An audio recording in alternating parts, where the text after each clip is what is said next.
Okay. All right. Shalom.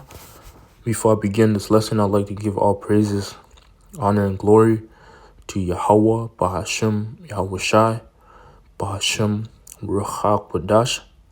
I'd like to say double honors to my teachers, the men whom I've learned this truth from, the apostles, the bishops, and the elders of Great Millstone. And as always, I would like to say shalom and salutations to the elect that's out there preaching this word in truth and sincerity. All right, I'm the brother Shaquat, one of the brothers from the branch of Great Millstone, Montreal, back with another lesson.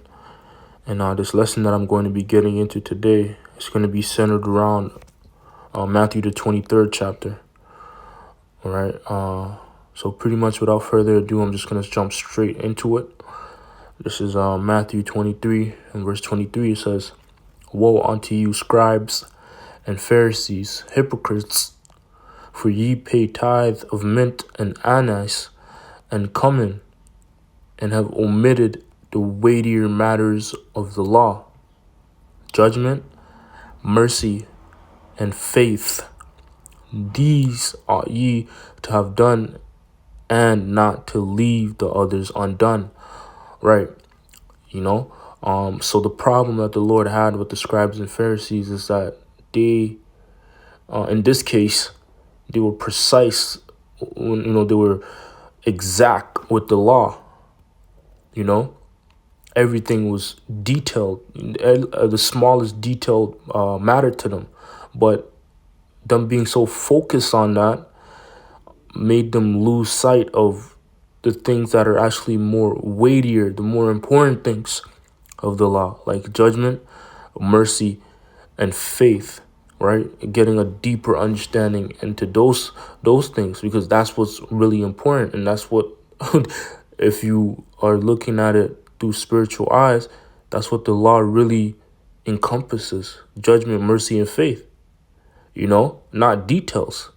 It is the spirit of judgment, mercy, and faith. Right? But what I wanted to do was focus on this word mercy. I want to look it up, and this is something that was introduced to me by the elder out there in Birmingham, Alabama, a while ago. And I still remember it to this day because it was edifying. It was edifying to me, And Lord willing, this lesson that I'll do today will be edifying to whoever is of the elect member out there.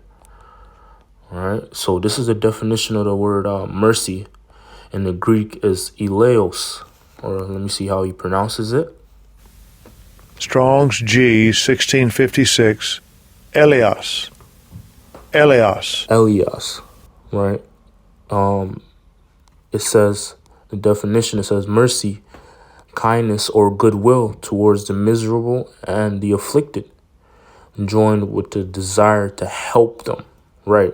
So that's what the definition of mercy is. But what I want to emphasize here is that there's a difference in mercy between man to man, because a man and a man, men to men towards men, that's a different kind of mercy that versus the mercy of the Most High towards men, right? So matter of fact, let's get that. Let's get the definitions. The first one is mercy of men towards men. It says to exercise the virtue of mercy, show oneself merciful, right? And it says, Salaki, I'm getting excited, I'm losing my chain of thought because I'm trying to say so much at the same time. But let me try to slow it down, right? It says, what I want to say is that there's two kinds of mercies. You have the one kind, which is a mercy of men towards men, right? Because on the earth here, right, you have men, there's particular way that we show mercy to each other, but there's also ways that, if a man does a particular thing, you're not going to forgive him for. But guess what? There's also another kind of mercy, which is of the Most High towards men. And guess what? It's not the same as the man towards men one, because the Lord, he understands everything, right? The Lord could have mercy for a person for something that somebody else might not even have mercy on him for. That's what I'm trying to say, if that makes sense. And I'm gonna get an example to try to clarify my point even more, right? It says the second definition, right? B, mercy of the Most High towards men. In general providence, the mercy and clemency of the Most High is providing and offering to men salvation by Yahweh Shai, right? So that's pretty much the point I wanted to get on this, but which was the two kinds of mercy. You have a kind of mercy which is mercy of men towards men, and then you also have another kind of mercy which is of mercy of the Most High towards men, right? That's why in Romans it speaks about the Lord having mercy on whom he will have mercy, right? Because there's also some people that you're gonna, it might raise certain people's eyebrows, like, yo, how did he get mercy from the Most High?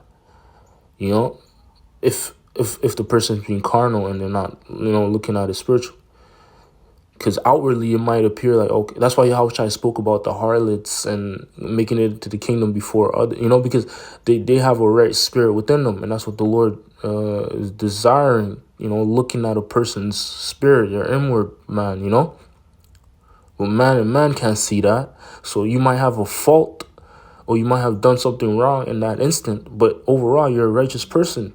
And if it's a man's, you might have done that to a man, they might be like, yo, they might not forgive you for that. But guess what? The Lord might forgive you because the Lord knows you overall as an individual. He knows your spirit overall, right? And a perfect example, which I'm going to get, is King David, right?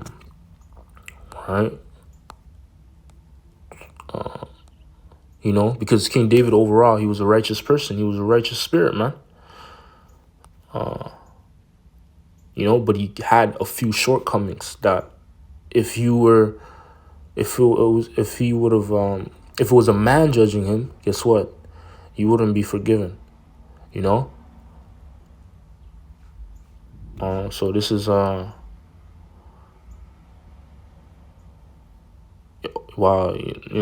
something that came to mind too is also the Lord spoke about how, who are you to judge another man's servant? Pretty much, yeah. Who are you to judge another man's servant? The judgment really relies on Yahweh Bashim Shai. That's who issues out true judgment. And that's not to leave out the fact that, we do have men on the earth that are set forth to be leaders, and they could pass forth particular judgment. You don't want to overlook that. That's important too, But overall, there's the Lord. It trickles down to if the Lord is with you or not, if the Lord is dealing with you or not, if the Lord decides to have mercy on you or not. That's what's most important, But you do have men that are set up as leaders today that send forth and issue particular judgments, and say particular things in the spirit of Yahweh Bashim Shai, right? And that's not to be overlooked. So let's get this 2 Samuel 12, and I'm going to read from 1. I'm going to go to verse 15, right? This is the example that I'm going to get dealing with, the different kinds of mercy. And this specifically is dealing with the Lord's mercy towards King David, so it will be mercy of the Most High towards men, right? In this case, not men to men, because if it was men to men, King David, this wouldn't have applied to, because King David committed adultery. And if you committed adultery with somebody's wife, it's like it's somebody's wife, and he finds out, the scriptures speak about that, man, how that, that person is going to lose it, Matter of fact, let me get that instead of jump into 2 Samuel 12, all right? Because that's what King David did. He committed adultery. But in his case, what happened? He actually committed murder and adultery, man. Which, those are two things that you're really not supposed to be forgiven for, right? But King David was a man after the Most High's heart. He was a special kind of man. And, the Lord pretty much forgave him and overlooked those two transgressions or two shortcomings of King David. Because he was justified to be put to death, but the Lord had mercy on him. Which goes to show you that, there's different kinds of mercy. There's the mercy of the Most High towards men, man. And not just any man, but there's, a specific type of men that get forgiven for things that might be, should he have been forgiven for that? If you were a man looking at it, right? So this is Proverbs 6 and verse 32. It says, "But whoso committeth adultery with a woman lacketh understanding, and he that doeth it destroyeth his own soul. A wound and dishonor shall he get, and his reproach shall not be wiped away." This is the point, verse 34. "For jealousy is the rage of a man, right? Therefore he will not spare in the day of vengeance." Right, for jealousy is the rage of a man. So if you were to commit adultery with a man's wife, which you're not supposed to do because that's going off, the law says you should not sleep with your neighbor's wife, right? But the reason being is that, this is jealousy that basically brews from that, And guess what? When that time comes, that man will be so angry. He'll be filled with anger. He'll do whatever to try to get his hands on you, man. Because that's his possession. You mess with his possession. You mess with his, his woman, man. Someone that he created a bond with, and you broke that bond. Right? So that jealousy is it's no joke, right? Verse 35, "He will not regard any ransom, neither will he rest content, though thou givest many gifts." So there's no forgiveness for that. Especially to the man that you did it to. Hey, man, But guess what? The Most High, he had mercy on King David. Although King David committed adultery. But King David was technically supposed to be put to death, right? But that goes to show you, goes to show, like, there's a different kind of mercy of, like I keep mentioning, of the Most High towards men, and then of men to men. All right. 2 Samuel 12 and 1.